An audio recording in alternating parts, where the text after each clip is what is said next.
Welcome to the Tough Decisions Network for Entrepreneurs. I'm Dan Hanford, and my wife, Danae, and I interview successful people sharing stories behind tough decisions that they've had to make along their journey as an entrepreneur.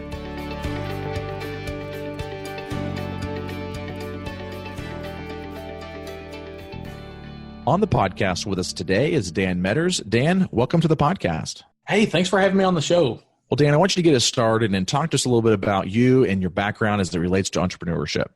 Sure. When I graduated college in 2005, I got a job in the corporate world. My goal was to be a lawyer, but when I got started with this company, it was an e-commerce company. It was really small at the time. And it really kind of changed my mind about e-commerce, and I fell in love with that. And in 2011, I actually got fired from my job. And I'd started it's funny because about 6 months prior to getting fired, I'd started a little, I guess I would call it a side hustle, where we were just going out to stores and finding things that we could sell on Amazon. And, even though it was a side hustle, like we were still, it had started picking up really well. We started with a $600 credit card in that July.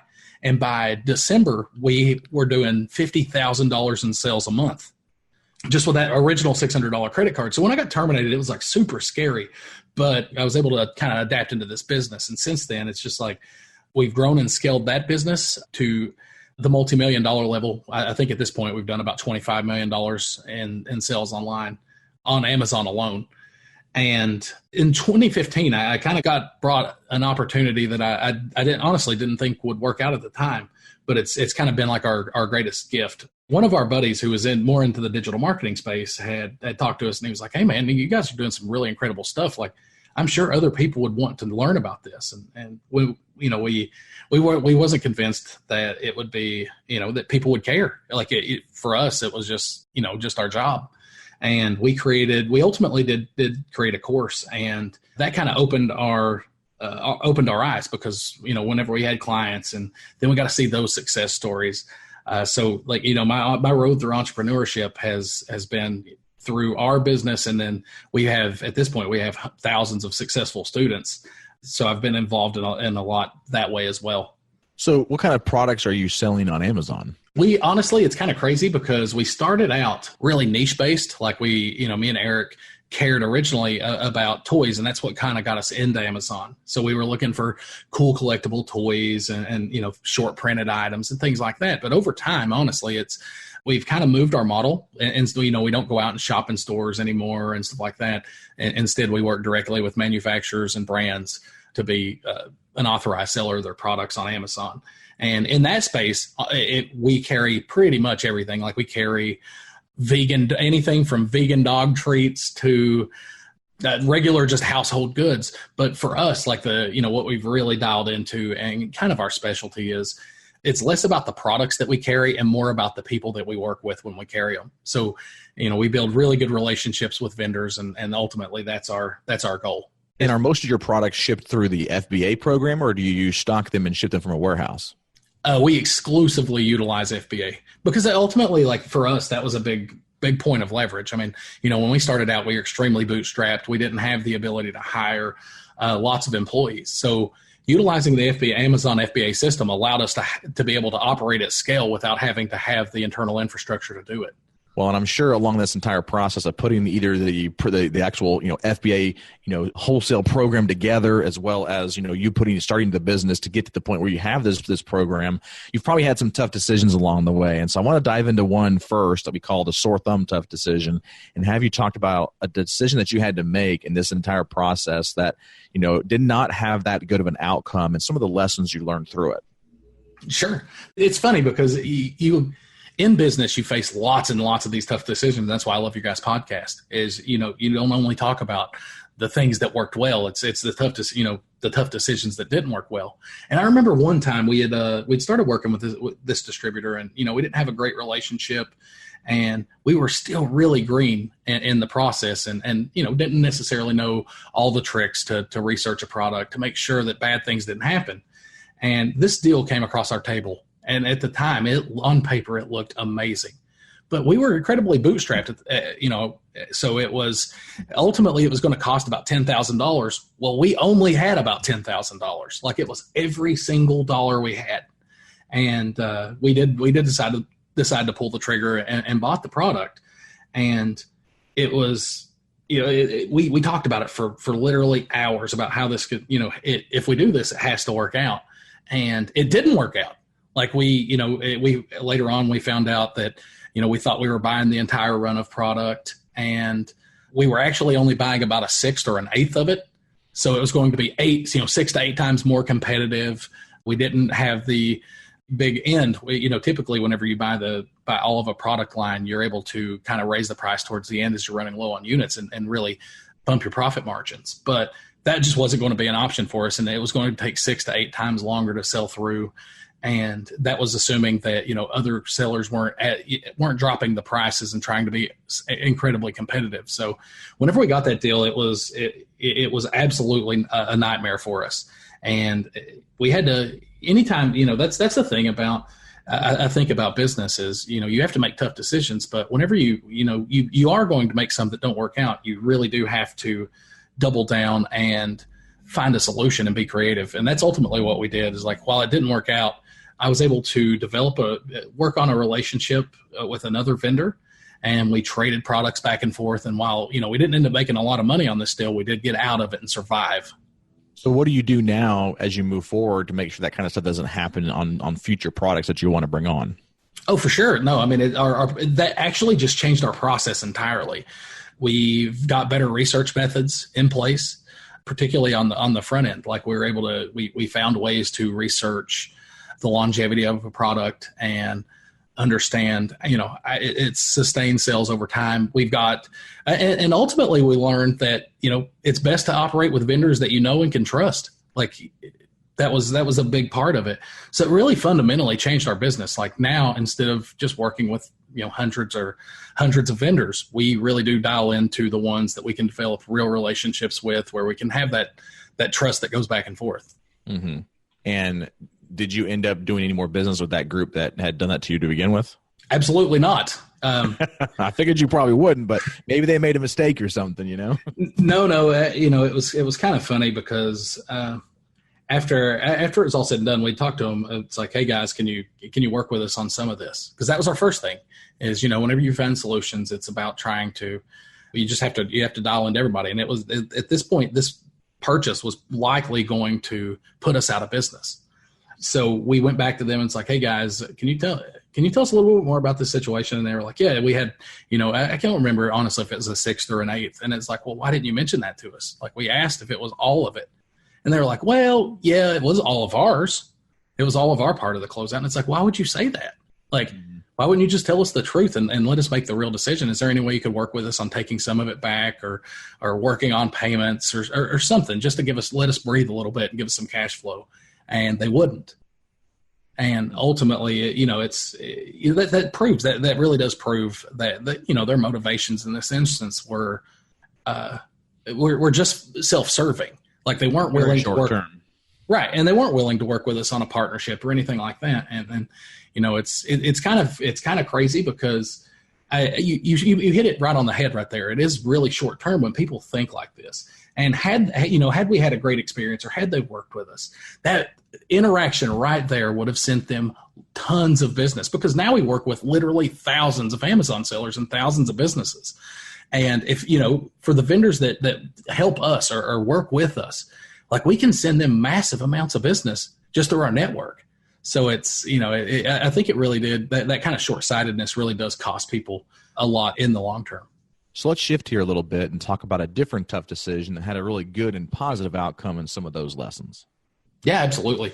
And it's the same thing is you're always, if you're doing stuff right, and if you're taking a lot of action in your business, like you're going to be faced with tough decisions and you can't know if they're going to work out or not.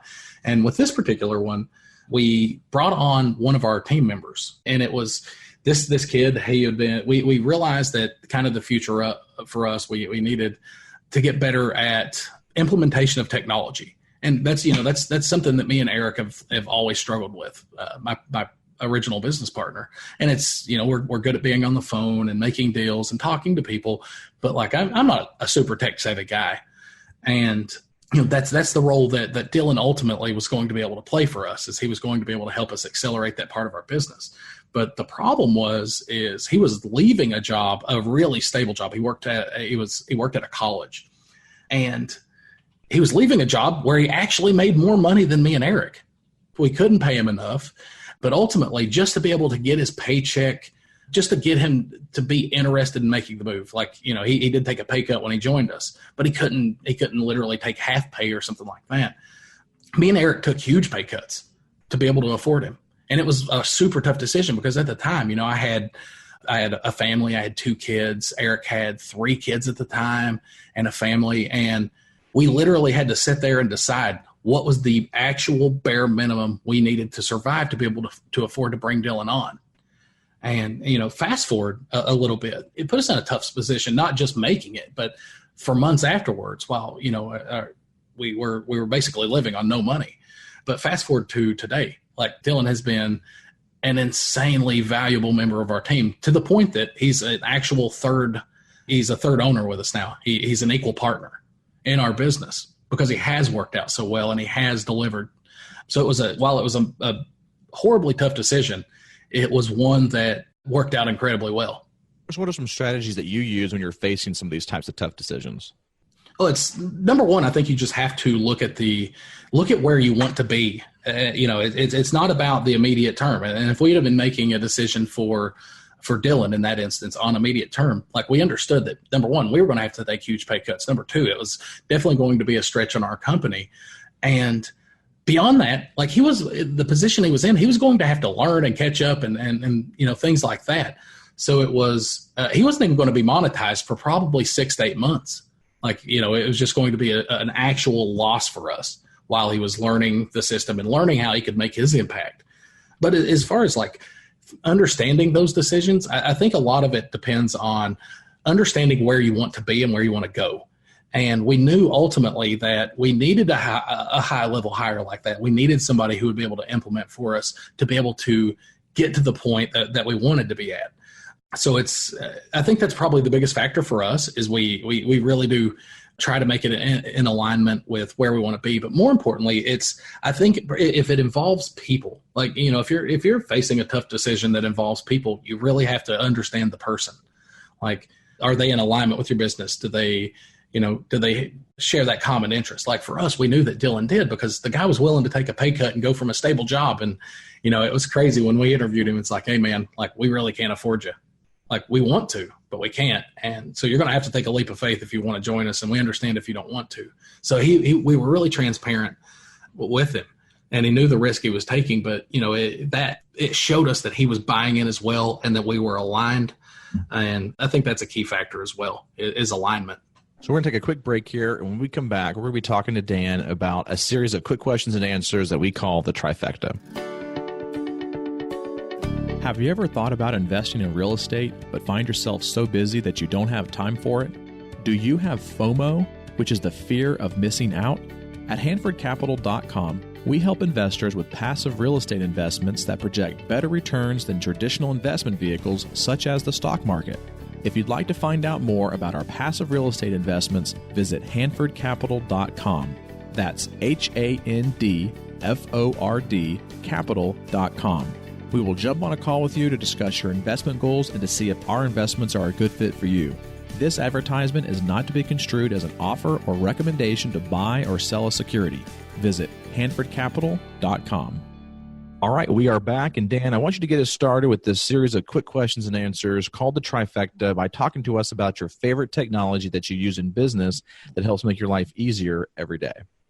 Oh, for sure. For us, like within our Amazon business, we utilize a software called Jungle Scout, and it helps us really dial into the sales volume of products and get a lot more insights into how they're performing.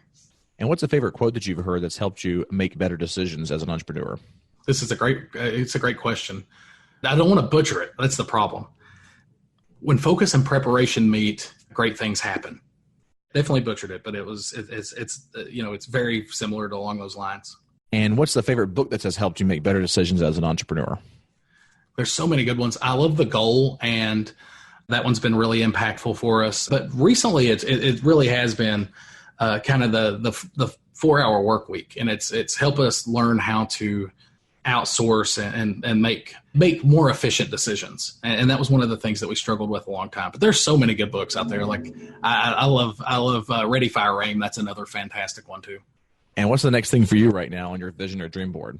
No, it's just being able to expand the services that we're able to offer to people within our community. And our goal is to ultimately make their jobs significantly easier and make it easier for people to get started in the space and start that entrepreneurial journey. Well, I really appreciate you taking some time, Dan, to be with us here today. How can the listeners reach out to you if they want to get some more information about the program that you have, about starting their own FBA program through Amazon, or maybe just to reach out to you and kind of pick your brain a little bit more? Sure. They can find us at our website, and it's thewholesaleformula.com, or they can find us on Facebook at Facebook.com/The Wholesale Formula. And we'll make sure that we include those links in the show notes so that the listeners can get access to those fairly easily. And again, Dan, thank you so much for joining us. Looking forward to continuing to follow you as you grow as an entrepreneur, and looking forward to having you on a future episode as well. Awesome. Thanks for having me on, brother. Thank you for listening to the Tough Decisions Network. Be sure to visit toughdecisions.net to gain access to show notes for this episode and to join our free weekly entrepreneur email, where we will send you news about the latest technology for your business, inspiring quotes, and the latest books for entrepreneurs. That's toughdecisions.net.